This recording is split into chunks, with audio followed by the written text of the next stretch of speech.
Good morning, everyone. My name is David Ellwood. I'm the Dean here at the John F. Kennedy School of Government, and welcome to the John F. Kennedy Jr. Forum. It is my very great honor to have you all here today for a special public address by Shinzo Abe, the Prime Minister of Japan. Welcome. I would like to acknowledge a number of our distinguished guests in the audience, Ambassador Caroline Kennedy, Jack Kennedy Schlossberg, and the Consul General of Japan, Tom Himiono. Please give them a warm welcome.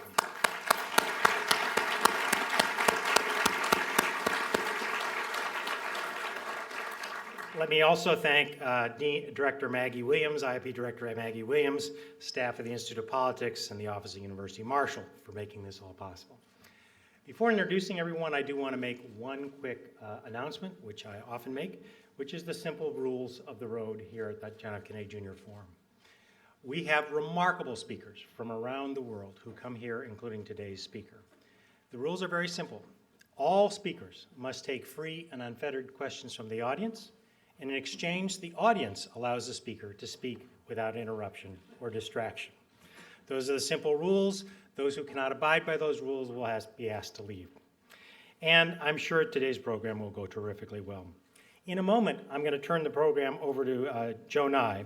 And I want to thank Joe for being here today, especially since he just arrived this morning at 6 a.m. on a flight from Asia. So it's a true service. Joe is the University Distinguished Service Professor and former Dean of the Kennedy School. He really is one of the most remarkable international relations of his generation, scholars of his generation. His ideas, including soft power, are among the most important and influential ideas that affect governments around the world. Not surprisingly, he's been recognized as one of the top scholars in many, many journals. And just this November, the Emperor of Japan conferred the Order of the Rising Sun, Gold, and Silver Star in recognition of Joe Nye's contribution to the development of studies on Japan, U.S. security, and the promotion of mutual understanding between Japan and the United States. He is an ideal moderator for today's session.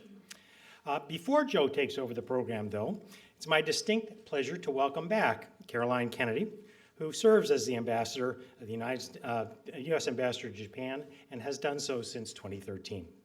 This is simply the latest chapter in a remarkable story of service and inspiration. She has worked as a lawyer, author, editor. She's authored and co-authored books about constitutional issues such as the Bill of Rights and privacy, Profiles in Courage, and a series of best-selling anthologies and poems and photos. Ambassador Kennedy has been dedicated to public service throughout her life, whether it's serving as the chief executive of the Office of Strategic Partnerships in New York City, the president and the director of the John F. Kennedy Library Foundation, and I see Heather Campion has joined us here in her role leading that effort. And we're especially proud that she has served and serves as the chair of the Senior Advisory Committee here at the Institute of Politics. In many ways, Ambassador Kennedy truly has been an ambassador to us all for a very long time to do. Without further ado, Ambassador Kennedy.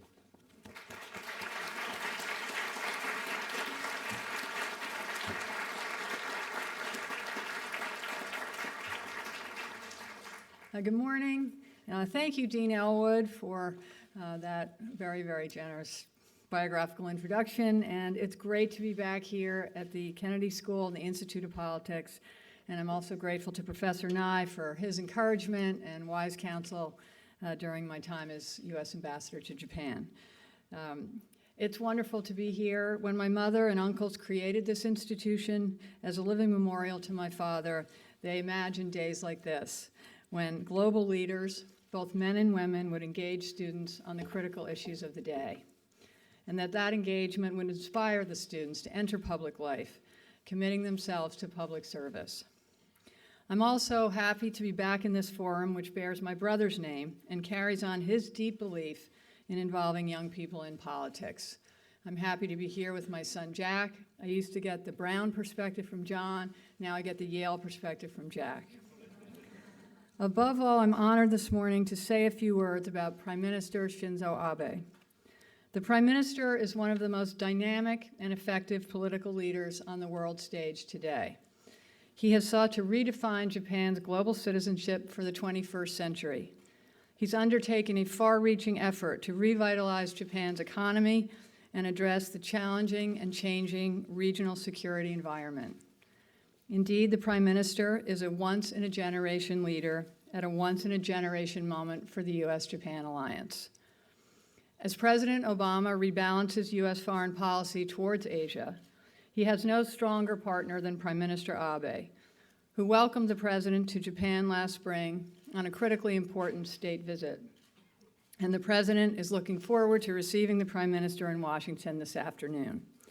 He will be the first Japanese Prime Minister to address a joint session of Congress, and there is, of course, a lot of interest in what he has to say.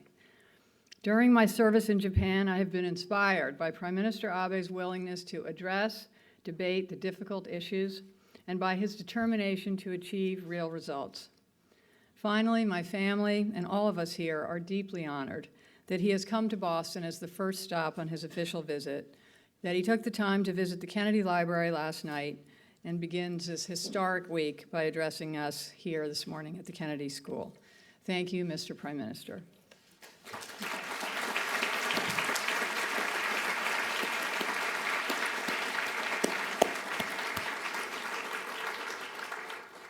Thank you, Ambassador Kennedy, and it's nice to have you back here. Let me say what a pleasure it is for all of us here at the Kennedy School to be able to welcome Prime Minister Shinzo Abe to our midst. For many years, American policymakers in Washington would complain that they couldn't remember the name of the Japanese Prime Minister because it changed every 6 or 12 months. No longer. Everybody in Washington knows the name Shinzo Abe. Indeed, when I've been in Tokyo, people tell me this is one of the strongest prime ministers Japan has had, certainly in this century, but in the last half of the last century.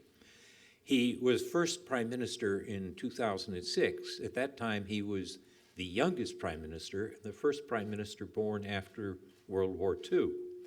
He was elected in 2012 and re-elected by a landslide in 2014. So nobody is going to forget the name of this Japanese prime minister. But I should add one final detail before inviting him to speak. I can't think of any other Japanese prime minister who stood before the United Nations General Assembly and said, we have to do more for the role of women in Japan and in the world. This is quite a tribute for the man who is going to speak to us today. So welcome to the Kennedy School, Prime Minister Abe.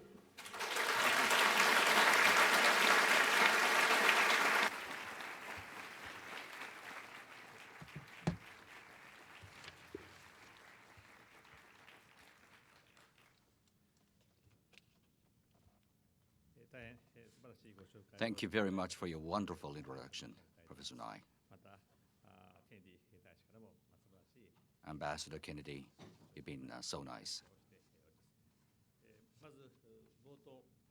To start with, the mega quake that hit Nepal has caused tremendous damage, and many lives were lost. Let me extend my heartfelt condolences to the victims. My heart and prayer are with them. My country has already deployed our emergency relief squad, and as their friend in Asia, Japan spares no effort to provide medical support and support for their reconstruction. Good morning, folks. I am very pleased that so many of you have joined us today, thanks, of course, to Professor Nye.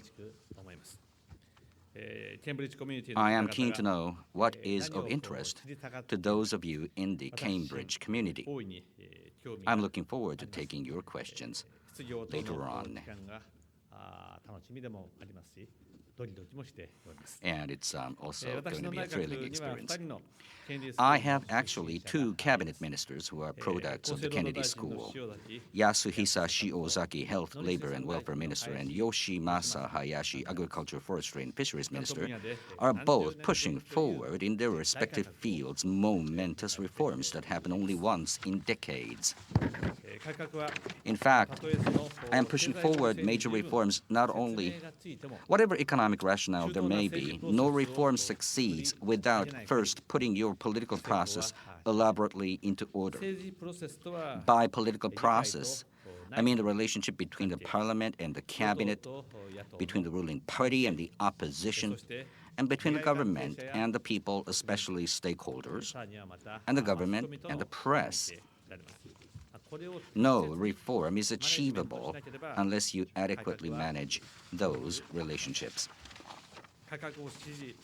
In many cases, people that are pro-reform constitute a majority, but they are a silent majority. Vested interests, in contrast, readily find opportunities to raise their concerns.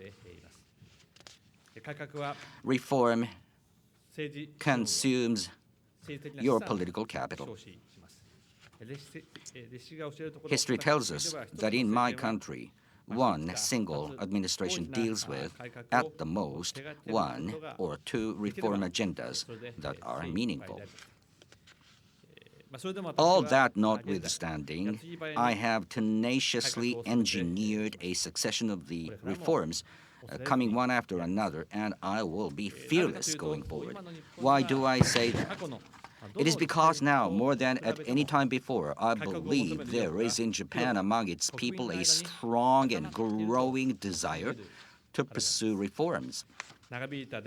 We've had prolonged deflation. Demand in the private sector has gone down as a result. So have private savings due to our aging demography, which has worsened the economy's macro balance. My role in these circumstances is to lead the nation to think of itself once again as the little engine that could. As economics tells you, for us to grow our economy in Japan, there is simply no getting around increasing our labor productivity. Whether my reforms are about engaging more female labor, infusing into Japan more foreign capital and knowledge, or the TPP, all of them are focused on a single target, namely revamping our way of doing things and making innovation flourish by changing die-hard business habits. It is my desire to foster young men and women who envisage their future in Japan with greater confidence. These young people will make the economy stronger, take on global issues, and as a result increase the nation's value as part of a virtuous circle. That whole process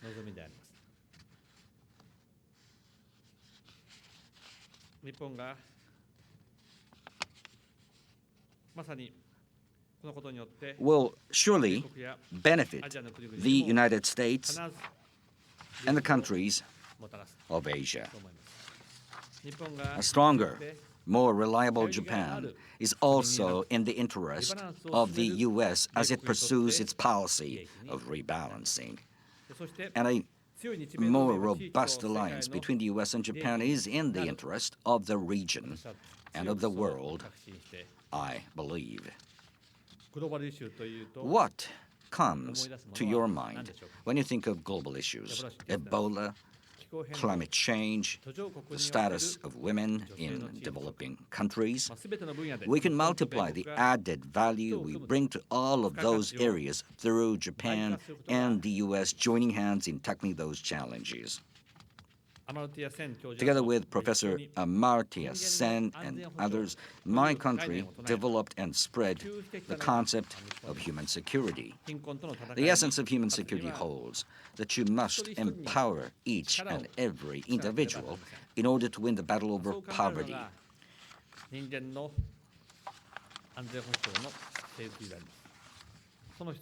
Human security also holds girls' education dear. When First Lady Michelle Obama was in Japan just recently, we announced that we would include the education of girls in our shared development agenda. Japan and the U.S. are also advancing their cooperation against disasters. In the Philippines and other Southeast Asian countries, for instance, the U.S. and Japan are working together to build local capacities for disaster relief and post-disaster reconstruction. The list goes on and on. I hold the view that the time has come for the U.S.-Japan alliance to derive value through our struggles with global issues. Before I conclude my remarks, let me add that, to my delight, some polls of late rank Tokyo among the most beautiful cities in the world. Tokyo, the host city for the 2020 Olympics and Paralympics, will become a place even more open toward the rest of the world. And all throughout Japan, you will find many other places, hidden gems, if you like, awaiting your visit. Japan, right in the middle of major reforms, is now making, I dare say, a quantum leap. Please do come and see it for yourself. I also want more students from Japan to come to Harvard. If I may say it again in closing, reform never comes without resistance. There will always be pressure from society to suppress it. Still, once you have reached a decision, after, of course, having given it rigorous thought, you must carry through on it. Reflecting on that as my own responsibility, I was led to remember what JFK left us. What is leadership all about? A young JFK answered that in the expression, grace under pressure. That's what I, too, hope to carry forward. Ladies and gentlemen, I will stop here now and take your questions. Thank you again, Professor Nye, for making these arrangements today. Thank you very much.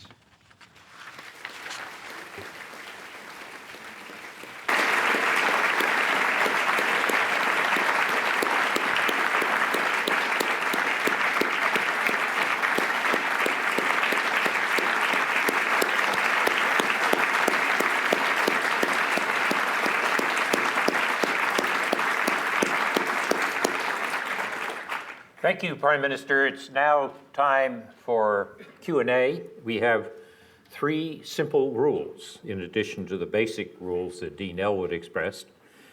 One is when you go to one of the microphones, there are 2 on the floor here and 2 in the balconies. When you go to one of the microphones and queue up and ask a question, please identify yourself. That's rule number 1.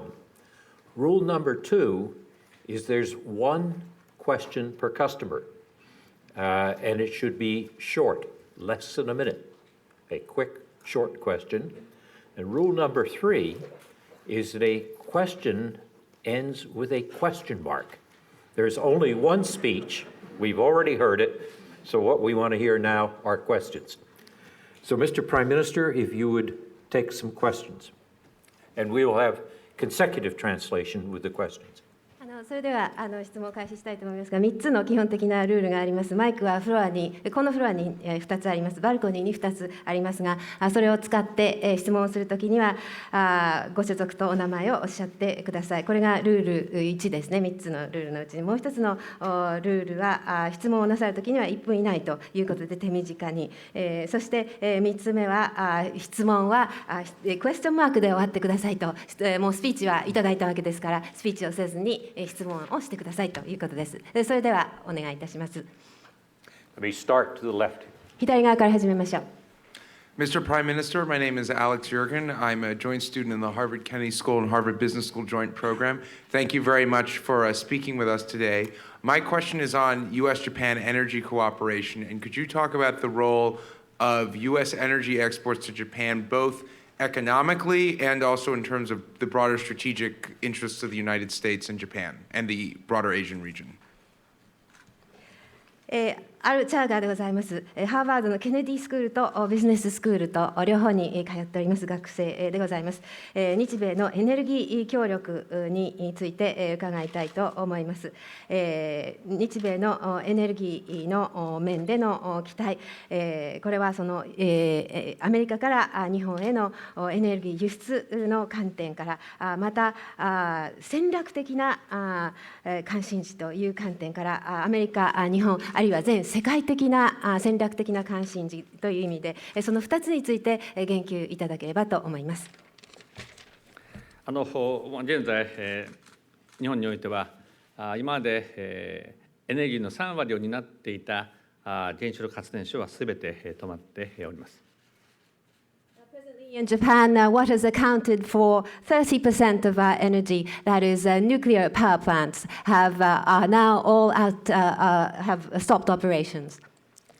その中で、水力とか太陽光等の再生可能エネルギーは10% を切っております。And when it comes to hydropower or solar power, such renewable forms of energy account for less than 10%. 90% は化石燃料ということになるわけでありますが、石油の多く、またガスの多くはですね、中東の資源に頼っております。So 90% are accounted for by fossil fuels, and a large part of oil and a large part of gas is such that we are dependent on the Middle East. その中において、米国のシェールガス、LNG を輸入できることになれば、日本のエネルギー供給ははるかに安定的なものとなると思っております。So energy supply in Japan would become very much stable if there is import of shale gas or LNG from the United States. 私は同盟国である米国からのですね、そうしたシェールガス等の輸入を増やしていきたいと、ぜひ安定的に、そして安い値段で提供してもらいたいと思っています。And so we want to see an increase in supply of shale gas from the United States, which is an ally to our country. And if you could supply it to us in a stable manner and at a cheap price. Thank you. I'll try the right microphone on the floor. 右の方どうぞ。Good morning, Prime Minister. My name is David Rose, and I'm a first-year Master of Public Policy here at the Kennedy School. And my question for you is, what steps do you think Japan can still take to reduce regional tensions within Asia-Pacific? ダン・ローグスでございます。公共政策の修士の1年目の学生でございます。アジアにおける地域的な緊張を緩和するために、どういうステップを日本は取り得るでしょうか。日本は先の大戦に対する深い反省の中で平和国家としての歩みを70年間続けてまいりました。Based on deep remorse regarding World War II, Japan has spent the 70 years after the war steadily treading the path of a peace-loving nation. またアジアのその中にその意味におきましてアジアの発展に努力をしてきたところでありまして、それぞれの国々が発展をしていくことによってより地域は安定するという考え方のもとであります。And we have made efforts to spur development in Asia. I believe that stability in the region would come about through respective countries developing.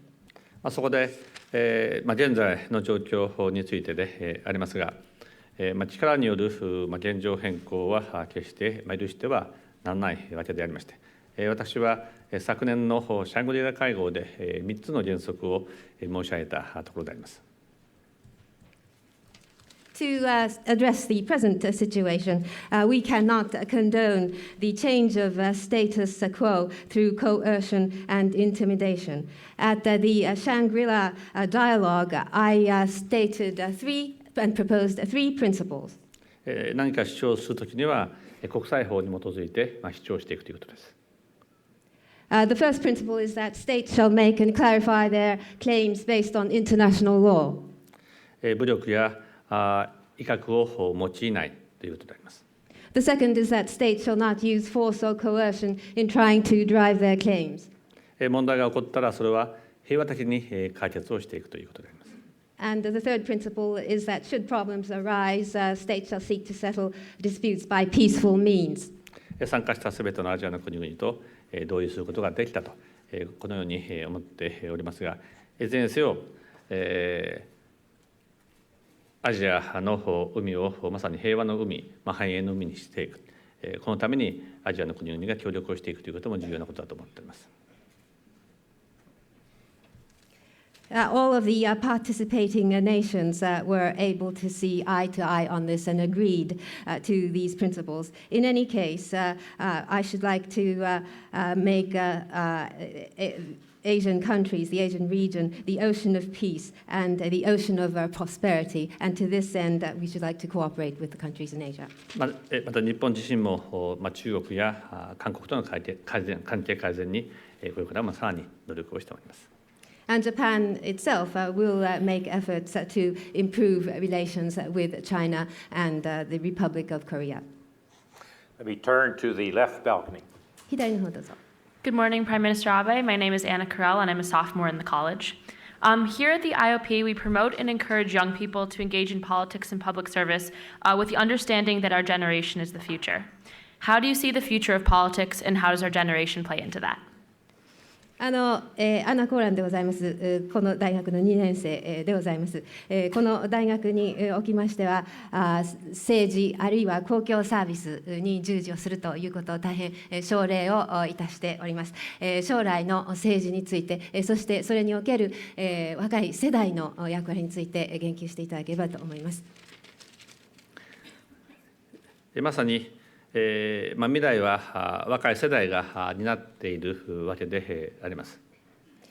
The younger generation indeed shoulder the future. 私もまだ若いつもりなんですけども、もうすでに60になっております。I think of myself as being young, but I'm already 60.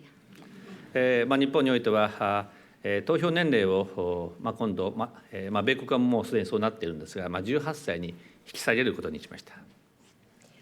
We will be reducing the age of eligibility for voting to 18 years. In the United States, this has already happened. 年金の仕組みにしても、また医療の仕組みにしてもですね、それは果たして若い人たちがその年金や医療の仕組みによってですね、利益を得るときに果たして大丈夫かということも若い皆さんこそ考えてもらわなければならないと思います。And whether it's pension or medical services and the schemes and institutions for providing these, I believe the subject of interest to the younger generation is whether they could receive the benefits in terms of insurance, in terms of pensions and medical care, and whether the system will stay intact. また、外交において国と国との関係においては歴史的にさまざまな課題を持っている場合がありますが、しかし同時にですね、若い人たちが交流していくことによってお互いの誤解を解いていく、お互いに理解を進めていく、多様性を認め合っていく、これができるのはやっぱり私は若い皆さんではないかと思っておりますので、私はなるべく若い人々、例えばたくさんのアジアの皆さん、アフリカの皆さんに日本に来てもらうプログラムを進めておりますし、日本の若い人たちにもハーバードを含め世界に出ていってもらいたいと思っています。Right belt. In diplomacy, relationships between countries are such that sometimes there are challenges. But I believe that the young people have an opportunity to resolve misunderstandings and to understand each other and to recognize diversity. In that sense, I wish to welcome young people from Asia and the United States to come to Japan, and also for Japanese students to go to Harvard and to go elsewhere in the world. All right. Hello, Prime Minister. My name is Joseph Cho, and I'm a sophomore here at the college. I would like to thank you once again for coming to speak to us today. I apologize in advance if my question comes off as provocative, but it has to do with the topic that weighs heavily on my heart. As someone with ties to South Korea, I know that the issue of comfort women has been a source of contention between my country and yours. There is solid proof showing that the Japanese government and military were directly involved in the comfort women system, and Japan has even formally apologized for this in the 1993 Kono statement. So my question is, in the face of all these facts, do you still deny the Japanese government's explicit involvement in the subjugation of hundreds of thousands of women into coerced sexual slavery? Thank you. ジョセフ長でございます、ここの大学の2年でございます。ちょっと挑発的な質問に聞こえましたらお詫び申し上げたいのですが、私が非常に痛切に感じている問題でございます。韓国につながりがある、そういう私といたしましては、慰安婦の問題、これは日本および韓国の間で非常に対立の点となっている問題でございます。で、固い証拠があって、日本の政府、そして軍が関与したという証拠があり、そして1993年にはこの談話が出て、そこで、お詫びということで表現しておられます。でも、それでも政府および軍が関与したということを首相は否定なさるのでしょうか。そして何百人、何千人という女性が性的奴隷として強制的に連行されたということを否定なさるのでしょうか。慰安婦問題については、人身売買の犠牲となって施設に尽くしがたい思いをされた方々のことを思うと、今でも私は胸が痛います。この思いは歴代の首相の思いと変わりはありません。When it comes to the comfort women issue, my heart aches when I think about those people who were victimized by human trafficking and who were subject to immeasurable pain and suffering beyond description. On this score, my feeling is no different from my predecessor prime ministers. この談話については継承するということは今まで何回か申し上げてきたわけでございますが、このような立場から日本はこれまで慰安婦の方々の現実的救済の観点からさまざまな努力を積み上げてまいりました。Several times in the past, I have had the occasion to mention that I will uphold the Kono statement. So, from such a standpoint, Japan has made various efforts from the perspective of offering realistic relief for the comfort women. 20世紀にはひとたび紛争が起こると女性の人権、名誉が深く傷つけられた時代でもありました。21世紀はそういう世紀にしてはならない、時代にはしてはならないと考えています。In the 20th century, we have seen history where once conflict arises, women's human rights and honor are deeply wounded. We had such a history. In the 21st century, we should not make this a history which is akin to the 20th century. 昨年、私は国連総会において、紛争下での性的暴力をなくしていくために、日本はその先頭に立つというお話をさせていただきました。そして、UN Women をはじめとする国際的な枠組みに対しまして、2014年には1200万ドルの協力を行い、2015年には2200万ドルの協力を行っていくことといたしました。21世紀には女性の人権が守られる、人権が侵されることのない世紀にしていくと強い決意を持って日本も臨んでいきたいと思っています。At the UN General Assembly last year, in order to eliminate sexual violence in a conflict situation, I promised that Japan would stand at the forefront, leading the international society. The international framework, beginning with UN Women, are entities to which Japan has contributed in 2014 to the tune of $12 million, and in 2015, a decision has been made to contribute approximately $22 million. So we have very resolutely determined that in the 21st century, women's human rights should not be violated. Left. Now, forward. Good morning, Mr. Prime Minister. My name is Dhruv Goyal, and I'm a junior at Harvard College. I'm from Mumbai. My question is specific to BRIC nations, so Brazil, Russia, India, and China. What role do you envision Japan playing both economically and geopolitically with regards to these countries? I know you share a very special bond with our Prime Minister, Mr. Modi, and so I was just curious about that. 私、この大学の3年のドイルでございます。ブリックス諸国ですね、ブラジル、ロシア、インド、中国に関して、日本は経済的に、地政学的にどういう役割を果たしていかれるご所存なのでしょうか。特に私はムンバイから来ておりますが、私の国の首相、モディ首相とは大変近しい関係にあるというふうに理解しております。伺いたいと思います。ブリックスの国々、現在、それぞれ課題を持っていますが、世界の経済を引っ張っていく、その大きな可能性をそれぞれの国が秘めていると思います。The BRICS countries are such that each have their own specific issues, but they have the potential to be the traction for the world economy, being the drive for the world economy. 昨年、私はブラジルを訪問いたしました。日本とブラジルは伝統的にたくさんの日系人がいるということもあり、友好な関係を持っております。今、経済的な困難に直面をしていますが、この困難を必ず克服するであろうと期待をしています。Last year, I had the occasion to visit Brazil.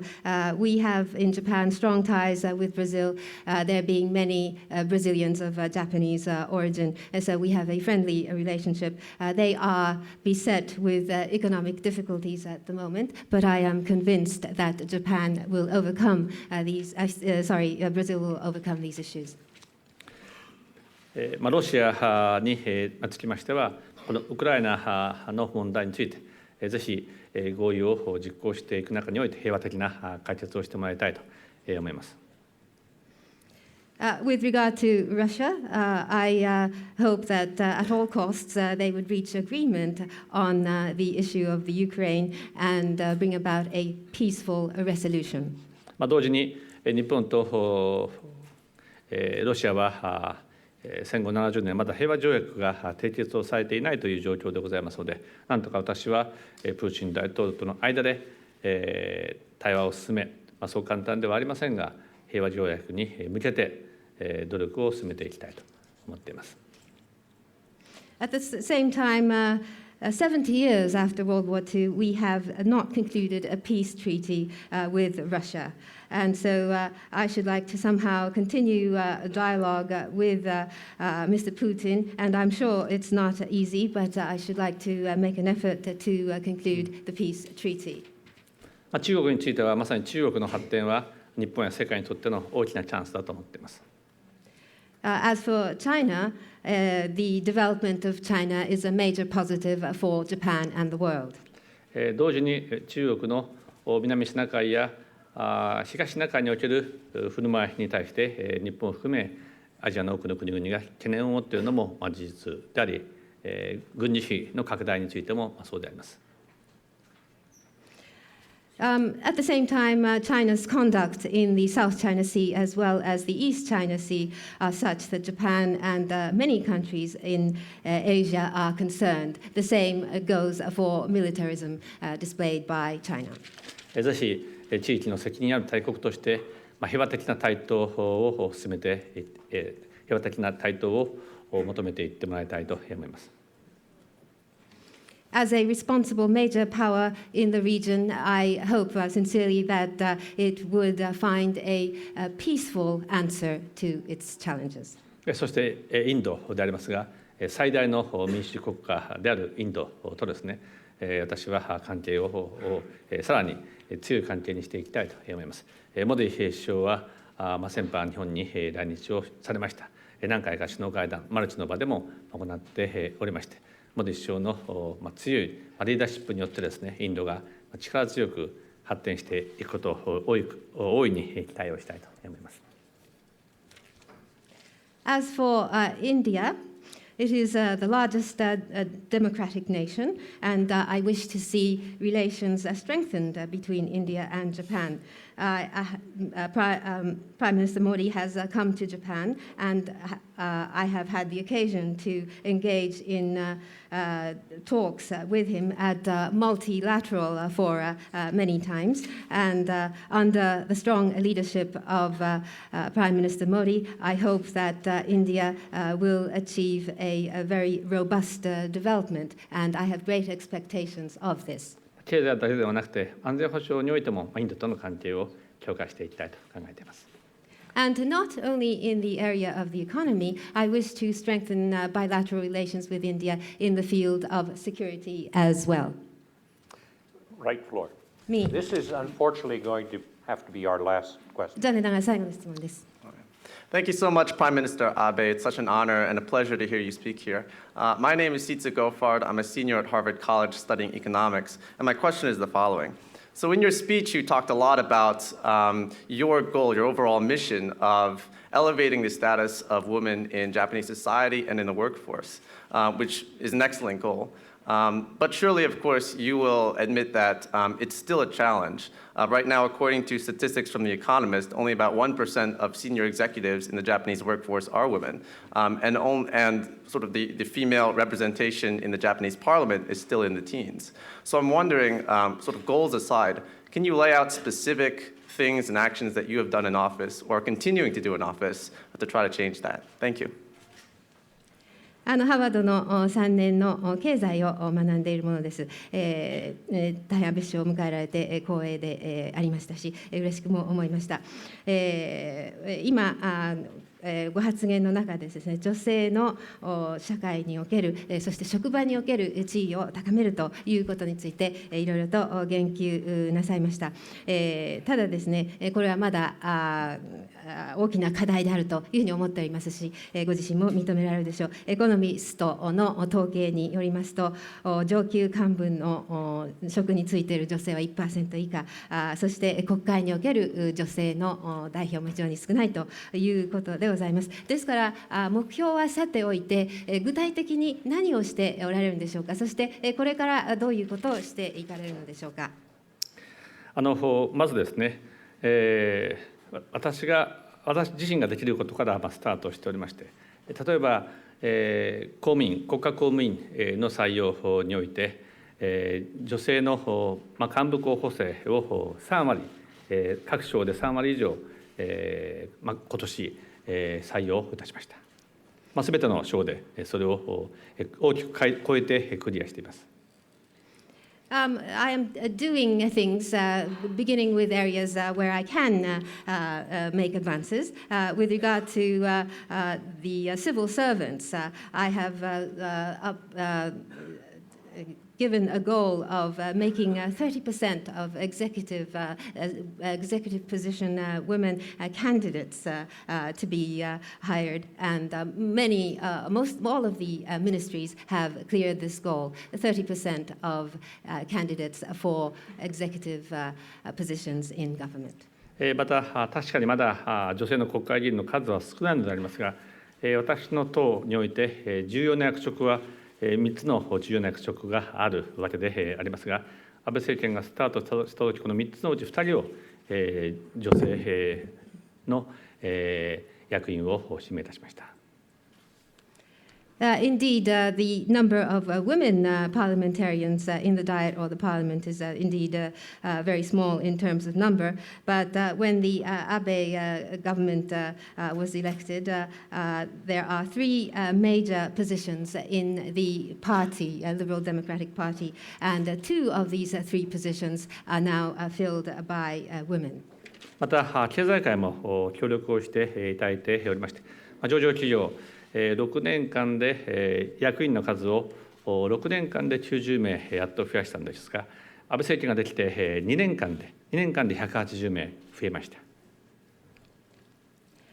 And we have cooperation from the economic circles as well. Among listed companies, they have taken 60 years to have 90 women directors. But with the election of the Abe administration, in 2 years, we have achieved 180. そういう意味においては、私の党においてもですね、そろそろ私のライバルとして、女性が登場してくるという状況に備えなければいけないと思っております。So, in that sense, I must be prepared for a women rival competing with me. また、多くの企業にとってもですね、社会政策ではなくて、女性が入ることによって、企業の業績が上がっていくという認識を持ってもらいたいと思っています。And I would hope that the companies have the awareness that they are hiring women not because of social policy, but because hiring women would improve the corporate performance. And I would hope that they would have such a recognition. よく申し上げるのはですね、リーマンブラザーズがもしリーマンブラザーズではなくて、リーマンブラザーズ&シスターズだったら潰れなかっただろうということがあります。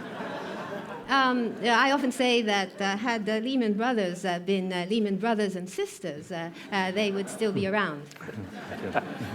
Please join me in thanking Prime Minister Abe.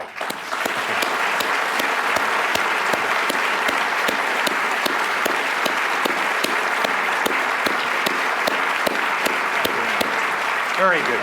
Very, very good.